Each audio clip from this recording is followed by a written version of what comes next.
Reading this morning from the second letter of Paul to the Corinthian church, chapter 6. As God's co-workers, we urge you not to receive God's grace in vain. For he says, "In the time of my favor I heard you, and in the day of salvation I helped you." I tell you, now is the time of God's favor. Now is the day of salvation. We put no stumbling block in anyone's path, so that our ministry will not be discredited.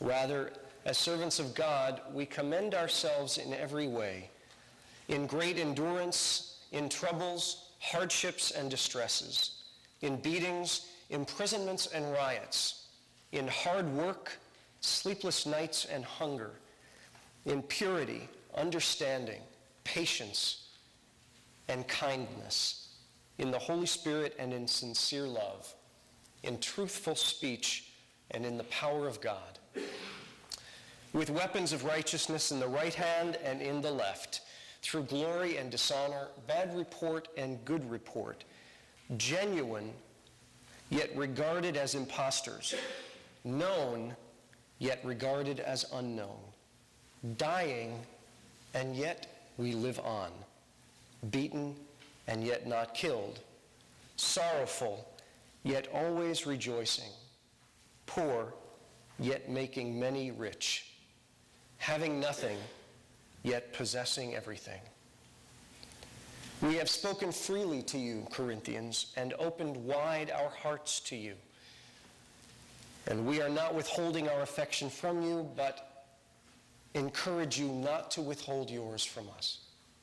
And as a fair exchange, and I speak to you as my own children, open wide your hearts.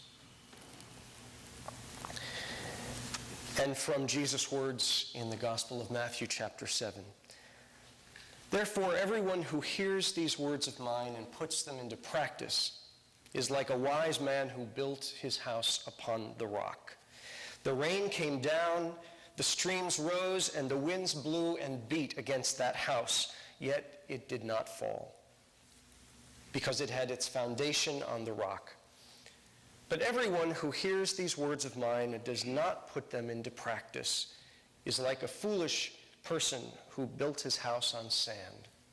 The rain came down, the streams rose, the winds blew and beat against that house, and it fell, and great was its crash. And when Jesus had finished saying these things, the crowds were amazed at his teaching, because he taught as one who had authority.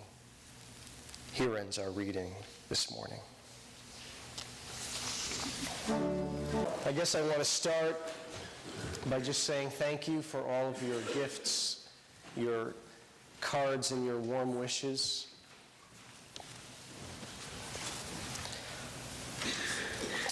Preaching my last sermon here, there's kind of a self-assigned pressure. It's like, what do you say? What are those last words that you want to be remembered by? And really, is it about that at all? What could possibly be said that hasn't been said by hundreds of ministers in thousands of towns across this country? It's interesting, preaching has captivated churchgoers as the primary focus of their discerning a call of the next minister. It's the first thing that search committees want once you look good on paper. Well, we want to hear you preach. So send us some samples of your work. That's the first thing that they want most of the time. And that's not a bad thing. It's just interesting, I think. It's interesting because for any number of them afterwards, it kind of amazes me. They'll go home, their spouses will ask, "So, how was church today?" "Oh, it was great. The sermon really spoke to me." "Really?" their spouse will say. "What was it about?"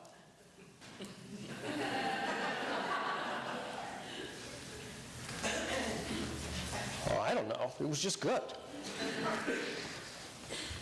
It's kind of like the three boys at school, one who were kind of arguing about their fathers, and one said, "Well, my father scribbles a few words, calls it a poem, and they give him $50 for it. The next boy says, well, that's nothing. My father scribbles a few words, calls it a song, and gets $100 for it. And the third boy looks at him and goes, I got you both beat. My father scribbles a few words, calls it a sermon, and it takes 4 people to collect the money.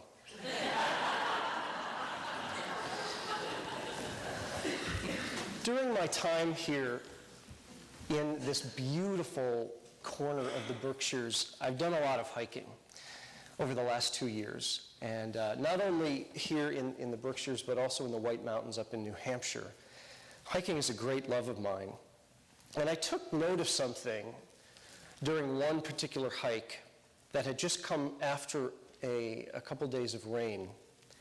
Something that I think I knew for years that was kind of in the back of my mind, or I knew subconsciously, but it never fully registered until I was seeing it in a different context. And that is that for the harder trails, where there is uncertain footing, especially after it's rained, the smartest place to walk are the most unstable surfaces. The rocks, the cracks, the crevices, that's where we look to plant our feet, even though it's very, very uncomfortable. Places where you might even injure your ankle if you're not careful. Nevertheless, those are the places that provide the most secure footing and the least chance for slipping. It is often the rocky places that provide the greatest stability. As a hiker, I see the value of seeking the uncomfortable place and deliberately going to it and embracing it, because that is what ensures gaining the best footing and the best result, especially when the road or the path is challenging. And the irony here is that embracing the uncomfortable, the unstable, ends up providing for the greatest stability. It's kind of a paradox. What appears to be the most secure, the most insecure, ends up giving the greatest security. We've done a lot of work in the last 2 years. Some of it you've done on your own, a lot of it we've done together. It's been hard work. There's a reason that they call me an intentional interim. It's because we have done a lot of intentional work together. And you have done it so well, working on the hard things, looking at issues and addressing weaknesses. You've been willing to look in the mirror and embrace both the good and the bad. We've worked through both exciting things and some difficult stuff. And you have shown the ability and the willingness to clamp down on the uncomfortable, to determine what it takes to maintain your footing. That, I believe, is what has made this interim process a success.